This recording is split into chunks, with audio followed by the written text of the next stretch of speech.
But, guys, starting in the top right corner of Cloud Kingdom, it's the Red Terran, Rioooo! And in the lower left-hand corner of the map, he is the Supa from E&M, SupaDeej. And I do, of course, want to give a proper thank you to both Logitech and Raptor for helping sponsor today's event, guys. They've put together the lovely prizes you'll see here today. Beta keys, a full copy of Heart of the Swarm, and even some mice plus Gunner Vapors. I mean, there's quite a lot of money, or not money, but there's a huge value to the prizes in the tournament today. And for those who don't know, maybe you're watching this VOD for the first time, maybe you're tuning in, but, oh, Doom, if you could up my volume when you can or something. Apparently, but guys, Rafter.com is a gaming website that rewards you for being a gamer. The more you play games, the more time you spend in StarCraft, the more prizes you will become eligible for in the future. Plus, they're putting on events like this. I mean, events like this, granted, small or big, however you want to look at it, this good as gold tournament is what the community needs. And Rafter, you are helping save StarCraft. Yes, helping enhance the StarCraft experience and helping enhance the whole gaming experience, because there's a ton of games on that website. Tons of games on that website that you can choose from and get rewarded for, so make sure you check it out. And I'm really happy that people are checking out this tournament here today, because we're seeing a lot of really interesting things and talking about interesting things here. The deviations in the matchups, the decisions by each player. There is a gas first going down for Rioooo right now. Ooh. And SupaDeej is actually going to scout this out. So scouting is a huge critical part of StarCraft 2. The more information that you have about your opponent, the more better choices that you're going to be able to make in the game. So it enables you. There are some funny memes out there, Doom. I don't know if you've seen them, the Forever Bronze memes. Have you seen those? I've seen a couple. Well, there's some out there. One I want to particularly ring on right now is scout enemy opponent, learn nothing. So scouting is incredibly valuable, but if SupaDeej doesn't understand what this gas means, then this isn't really anything important. So to explain for people who might be tuning in or not fully aware, having this gas out really indicates one of several things. Either we're going to see some early Hellions out on the map, and I do believe we saw Factory go down. Yes, a little out of vision. This could also lead to Banshees. Typically you'll have later gas with another one. So yes, with the second gas, we might just see Cloak Banshees coming out of Rioooo. But you have to be able to read your opponent to know this. And of course, Rioooo did also do some scouting of his own. Let's see exactly what he saw. Got into the base, saw everything including the expansion, and he's going to feel very confident knowing that, you know, there's not going to be any sort of gas. I don't have to worry about Hellions. I don't have to worry about Banshees or Reapers because my opponent also did not take any gas. So scouting is everything in this game, guys. You have to know what it means, though. Yep, but, you know, that takes a lot of practice, takes a lot of time to be able to rule out certain things that you oversee. And, you know, the only way to do that is to play more, and play more. And it is going to be a starport with that tech lab coming down, Rifkin, so Banshee's a huge possibility here. And looks like after this round, we're going to have a Heart of the Swarm beta key to give away. Dino Power hinting at it in chat, guys, so make sure you stay tuned in and pay attention to chat. Give this guy some love, and oh my goodness, here comes that tech lab. And this is cool, because one-base Banshees, again, this isn't a strategy so typically seen, but it does work. Your opponent can be caught off guard. You know, it's really expensive. For those who don't know, every time you do not use a mule from your orbital command center, you essentially lose out on 250 minerals, because that's how much the mule will mine. So if you have to scan, it's going to cost 250 minerals, opposed to building a turret or even 2 turrets, which would have cost you 200 minerals. So you got to weigh your options there. But right now, I don't think SupaDeej, he's got the engineering bay, but he doesn't have any indication that the Banshee's coming. He does scan though. Will he realize he sees it? The starport. He sees the starport. He sees that something and is researching. Missile turret's going down immediately. Great read by our Pink Terran player. Yeah, and he's going to be at an advantage here, Rifkin. He's got the expansion up. Looking at the unit counting station, he's going to start making more SCVs. He doesn't have more at the moment here, but as long as he keeps making 2 SCVs at a time, he will surpass his opponent in economy. Yeah, I mean, this is... You know, the economic advantage can win you games, guys, but if Rioooo can, you know, pick off some SCVs, even this out, shut down this natural expansion, then it's not going to matter so much. But this Banshee is moving out. Cloak is coming close to finishing, but he's going to be greeted with turrets, and he's got to control this Banshee. He cannot afford to lose this. Now, granted, while he can't get into the base because of the position turrets, the natural has nothing there. And hopefully Rioooo will read this, not get picked up by those turrets, and just destroy that natural. Because again, if you're stuck on one base mining, then you've evened out your opponent's advantage. We will have to see if Oh, this is going to be... the turrets. Oh, but he's in range to pick off some of the mining SCVs. It looks like there's a push following up with this too, Rifkin. This may be just a distraction tactic to get the Marines to the back of the base here. He's picking up some of the gas mining SCVs, and these are the important SCVs. Gas is everything to a Terran. Where are SupaDeej's units here? He's got 8 Marines, but they are spread out. There's also a couple in the natural, but here comes that cloak. And he's going to pick off so many SCVs here in the natural, Doom.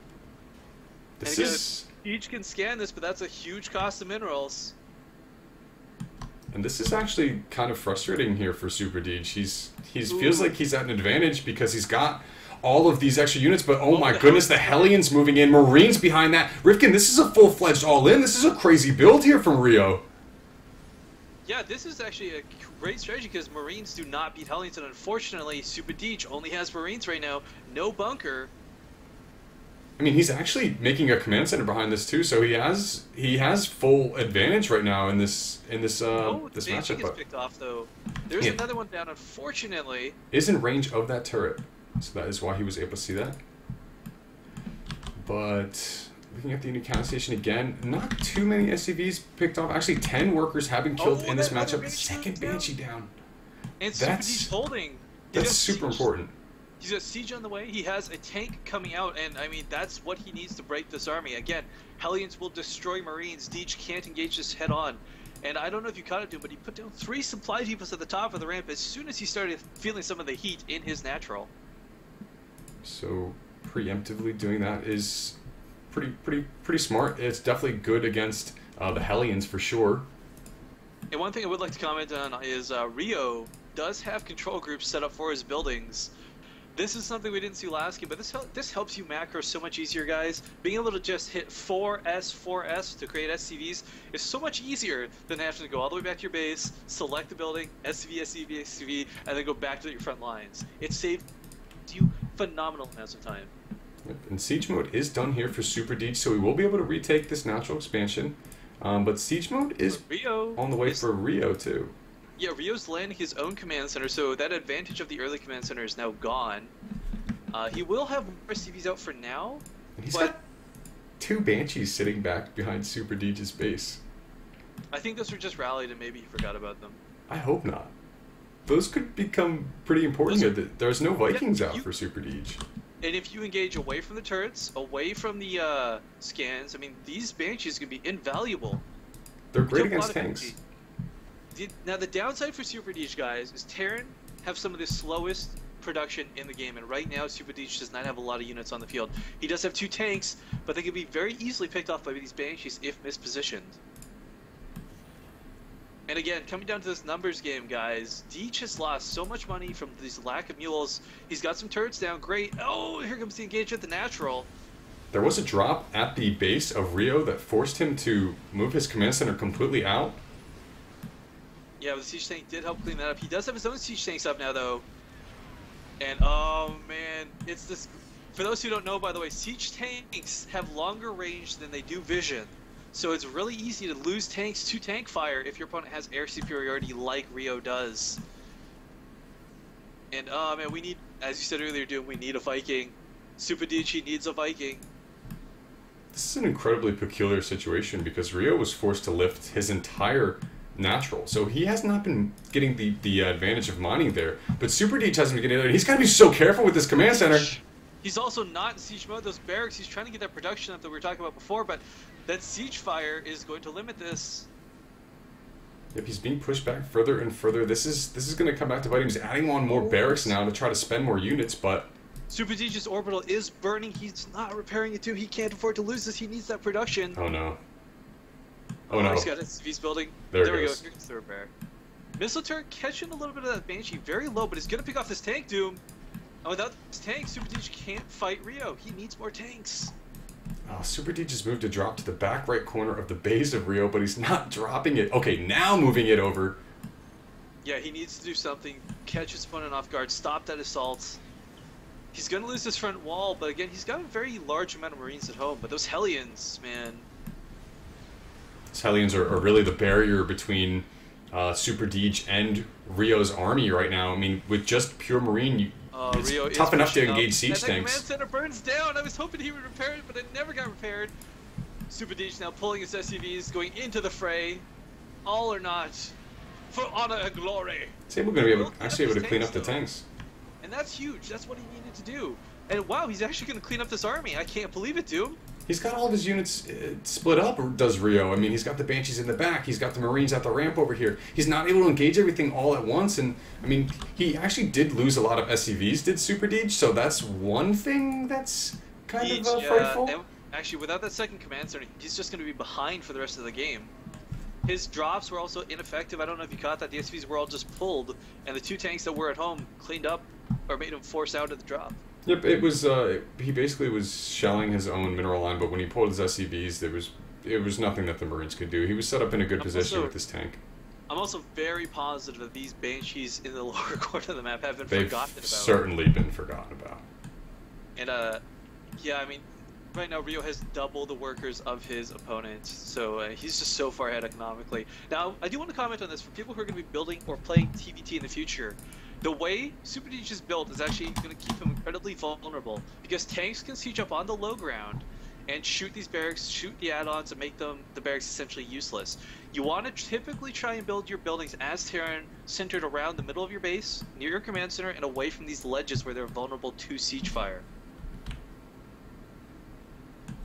Rioooo can, on the opposite side of things, has his builds just, he's all over the place in his base, but that's fine because they're in the back. Like, these barracks, his essential buildings, they're all in the back, guys. His supply depots in the back. The only vulnerable structures are his factory and starport, but that vulnerable is in quotations as he's got a huge army marching across the field.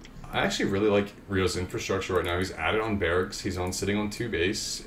He's mining nicely from the natural. His main is about to get mined out, so another command center would be useful to add on at this time, but he's cruising pretty nicely right now in this game.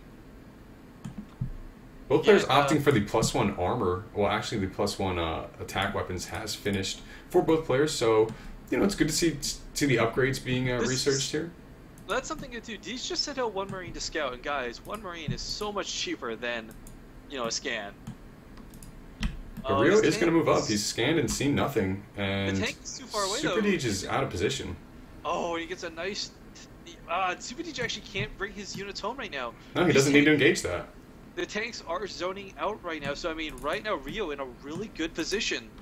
And in TVT, guys, positioning is everything. He can just stem in and take this command center out if he wanted to. And it's going to be turned into a planetary fortress. Okay, so going into super defensive mode is SupaDeej, of course. Super defensive. With this siege tank over here, I mean, he's not protecting anything. Guys, look at it. He's protecting a chokeway that has no lead into his base. Charge these tanks, but Deej can't afford to do this.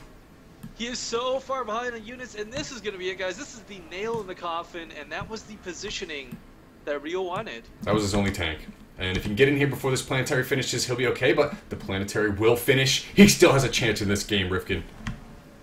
The planetary will help with the Marines, there's no question about it, Doom, but the tanks, even an unsieged tank, not everyone knows this, an unsieged tank can outrange a planetary fortress. But there's the GG SupaDeej tap.